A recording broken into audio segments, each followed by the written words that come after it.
Assalamualaikum warahmatullahi wabarakatuh. Perkenalkan, nama saya Reza Saputra Mahamud dari kelas C Manajemen dengan NIM 9314121228. Baik, di sini saya akan menjelaskan materi saya atau tugas saya yang berjudul Studi Kasus General Electric, Pelatihan dan Pengembangan sebagai Strategi Pertumbuhan Bisnis. Di sini saya akan menjelaskan terlebih dahulu tentang rangkuman perusahaan.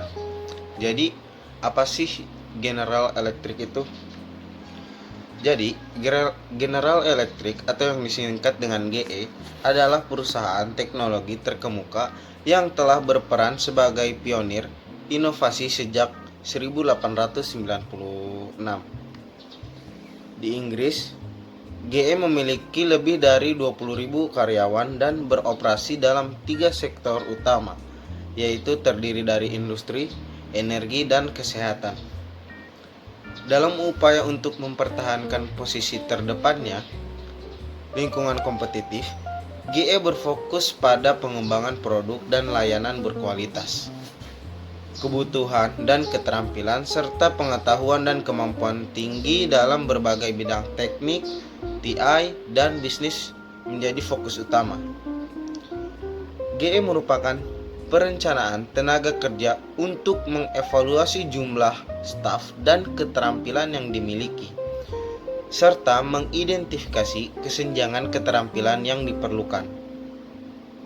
Contohnya, saat GE merelokasi pabriknya, analisis keterampilan dilakukan untuk mengidentifikasi pelatihan yang diperlukan agar karyawan dapat bekerja di lokasi baru. Berikutnya juga GE program pelatihan beragam, termasuk pelatihan induksi, on the job training, off the job training. Mereka juga menawarkan program magang teknis untuk lulusan sekolah, program akademis komersial untuk siswa dengan minat dalam bisnis dan keuangan, serta program pasca sarjana GE untuk lulusan yang ingin memulai karir mereka di General Electric.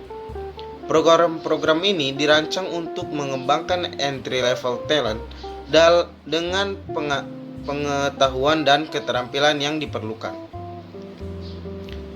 Nah, di sini juga saya akan membuat pertanyaan dan saya akan menjawab pertanyaan tersebut.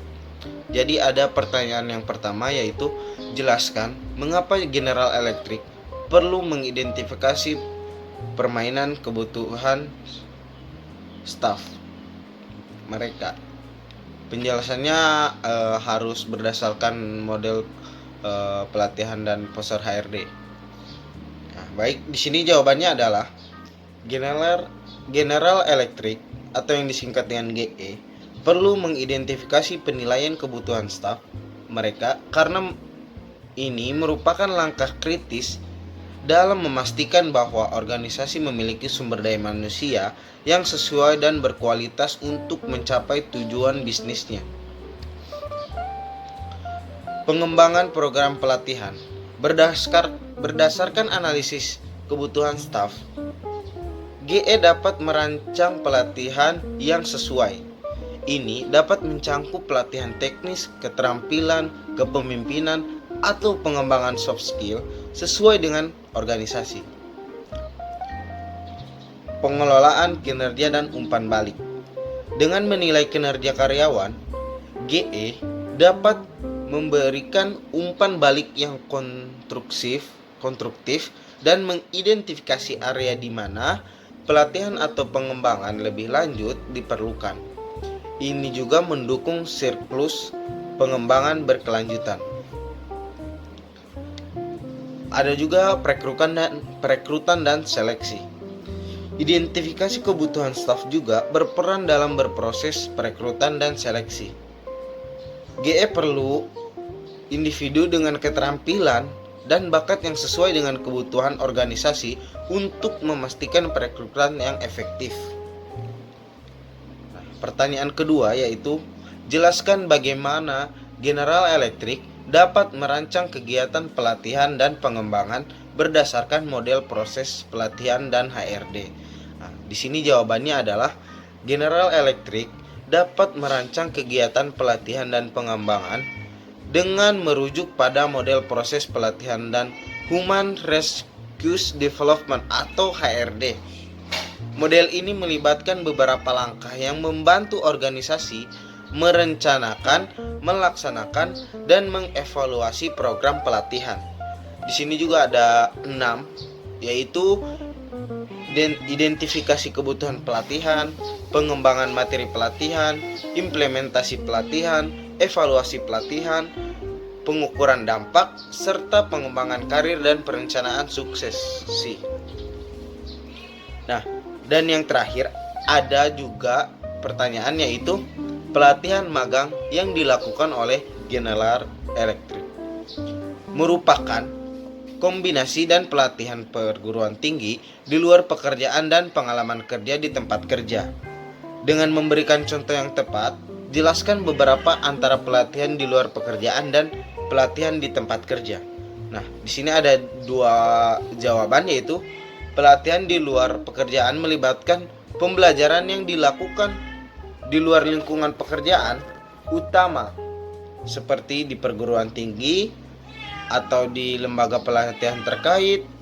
Contoh dari General Electric mungkin mencakup program pelatihan formal di universitas atau seminar industri.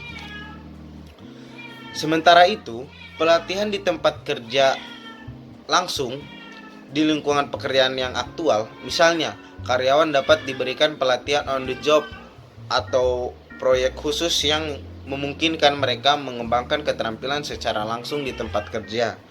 Nah, jadi seperti itu. Perbedaan utamanya adalah lokasi pembelajaran.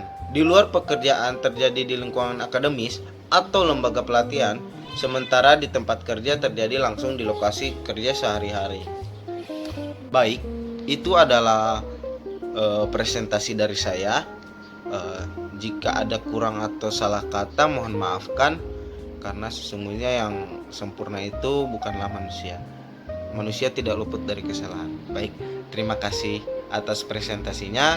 Saya Reza Saputra Mahmud undur diri. Assalamualaikum warahmatullahi wabarakatuh.